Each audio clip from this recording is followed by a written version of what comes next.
예, 이른바 법카 의혹 사건 수사의 쟁점들 자세히 짚어보겠습니다. 사회부 김보건 기자 나왔습니다.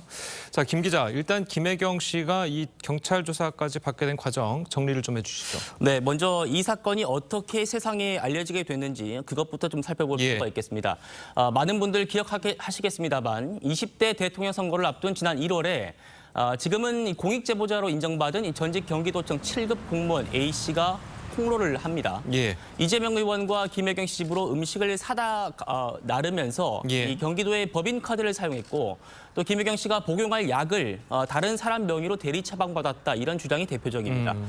A씨는 당시에 이 경기도 5급 공무원 배모 씨로부터 지시를 받고 김혜경 씨 관련 일을 했는데 이 배 씨가 바로 김혜경 씨의 수행비서를 했던 인물입니다. 대화 내용 들어보시죠.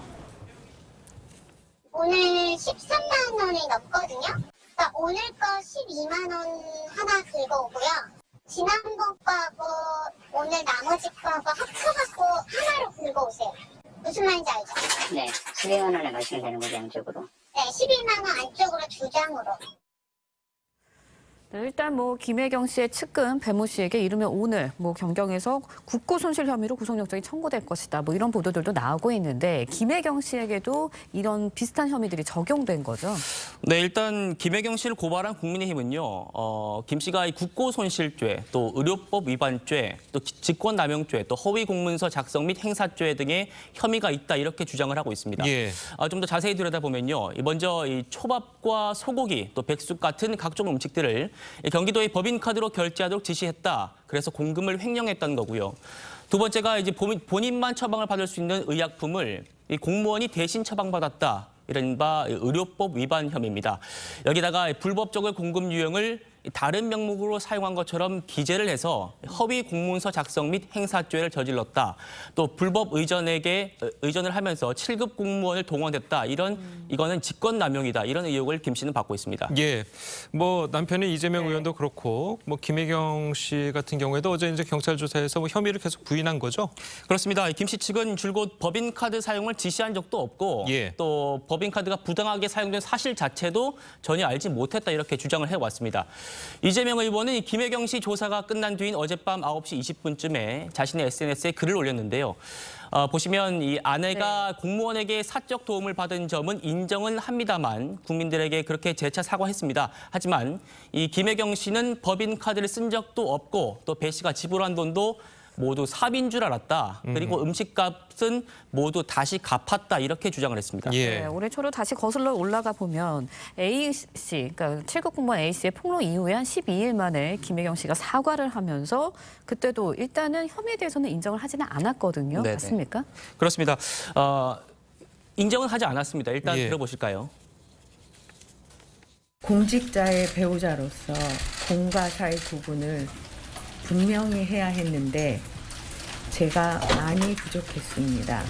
제가 A씨와 배 씨의 관계를 몰랐다고 그래서 책임을 회피할 생각은 없습니다. 자, 지금 들으신 것처럼 이때도 이 사적 심부름을 지시했는지 여부, 또 법인카드를 사용했는지 여부, 또 대리 처방 의혹 같은 이런 의혹들에 대해서는 명확한 입장을 내지 않았고요. 다가올 수사에 대비를 하는 그런 모습이었습니다. 그리고 이제 수사가 진행이 되니까 앞서 보신 대로 혐의를 전면 부인하고 있는 그런 상황입니다. 그동안 경찰 수사도 이제 어떻게 진행되었습니까? 네, 일단 경찰 수사는 처음 의혹이 제기된 지 6달 넘게 진행이 되고 있고요. 이제 막바지를 향해 가고 있는 것 같습니다. 앞서 리포트에서 보신 대로 경기도의 법인카드가 사용된 식당 129곳 등을 경찰이 압수수색하기도 했고요. 어제는 이 김혜경 씨를 출석했는데 출석 요구서 받은 지 말씀하신 대로 2주 만에 출석을 한 거였고요. 그런데 조사가 한 5시간 만에 끝났습니다. 김 씨의 수행비서 출신인 경기도 공무원 배 씨가 조사받을 때 새벽 1시까지 받았었는데 그것과 비교하면 조금 빨리 끝났다 이런 평가가 나오는 겁니다. 경찰은 김 씨가 이 법인카드 결제와 또 불법 처방전 발급을 지시를 했는지 혹은 지시가 아니라면 알고도 묵인한 건 아닌지 이런 걸 파악하는 데 집중한 걸로 알려집니다. 일단은 공소시효가 다음 달 9일, 그러니까 9월 9일까지인 것으로 알려지고 있습니다. 앞으로 수사는 어떻게 전개가 될 예정인가요? 네, 경찰도요. 이 공소시효가 며칠 얼마 안 남았기 때문에 신속하게 마무리한다 그런 입장입니다. 일단 김혜경 씨를 다시 부를 계획은 없다 이렇게 밝힌 상황이고요. 공익신고자로 인정된 경기도 공무원 A씨 또 B씨가 이 경찰 조사를 받았고 필요한 사실관계는 모두 확인했다 이렇게 보는 겁니다. 네. 저희 취재 결과 말씀하신 대로 이 경찰은 이르면 오늘 김혜경 씨 수행비서 출신이 배 씨에 대해서 이 구속영장을 신청할 걸로 보이고요. 또 영장이 신청되면 이 검찰도 법원에 바로 청구를 할 방침으로 알려졌습니다. 예, 뭐 이번 사건이 뭐 어떻게 결론 날지 모르겠지만 네. 이재명 의원에게 어떤 영향을 줄까요? 예, 그렇습니다. 일단 민주당은요, 이 문제로 이재명 의원이나 김혜경 씨가 기소가 될 가능성은 없다 이렇게 주장을 하고 있습니다. 예. 폭풍 크지 않을 거다 이렇게 보는 거죠. 전당대회를 앞두고 대장동과 백현동 개발 특혜 의혹, 또 변호사비 대납 의혹, 또 성남FC 불법 후원금 의혹, 예. 이렇게 이 검찰과 경찰이 이재명 의원 관련 수사들을 박차를 가하고 있는데 그런 만큼 여론전을 펼치는 걸로 보입니다. 하지만 이 경찰이 압수수색 영장에 이 의원과 또 김혜경 씨를 국고 손실의 공범으로 적었지 않겠습니까? 그렇기 때문에 이의자를 피의자로 특정한 거기 때문에 정말 이 수사 결과를 끝까지 지켜봐야 할 네. 것 같습니다. 예. 그래서 이 각종 의혹의 정점에 있는 이 의원이 조만간 경찰 조사까지 받을 수 있다 이런 관측도 나오고 있습니다. 예, 알겠습니다. 자, 김보은 기자 잘 들었습니다. 고맙습니다.